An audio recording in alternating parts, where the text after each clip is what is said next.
High, কি অবস্থা? আমি বিপ্লব। রিসেন্টলি আমি একটা জিনিস খেয়াল করলাম যে ঢাকা শহরের মানুষের ভাই একটা আলাদাই ট্যালেন্ট আছে। এদের কাছে মনে করেন কোনো প্রশ্ন বা কোনো প্রবলেমের আগেই এদের কাছে সলিউশন আছে। যেমন আমি আমার রিসেন্টলি আমার এক বড় ভাইরে কইলাম, ভাই আমার কিছু টাকা পয়সার টানাটানি চলতেছে। হ্যাঁ, আমার কথা শেষ হওয়ার আগেই কয়ে দিল ব্যবসা কর। কারণ আমি বললাম, ভাই ব্যবসা তো করবো, কিন্তু টাকা পয়সা তো নেই। কয়, বেটা এর জন্যই তো ব্যবসা কর।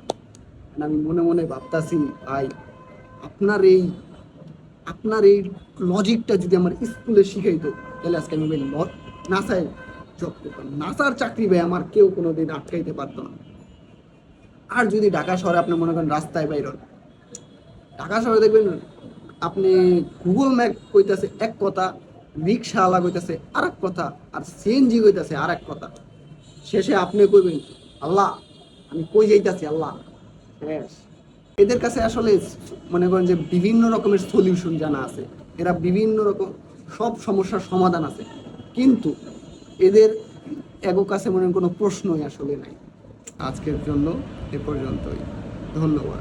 মনে রাখবেন, বিপ্লব।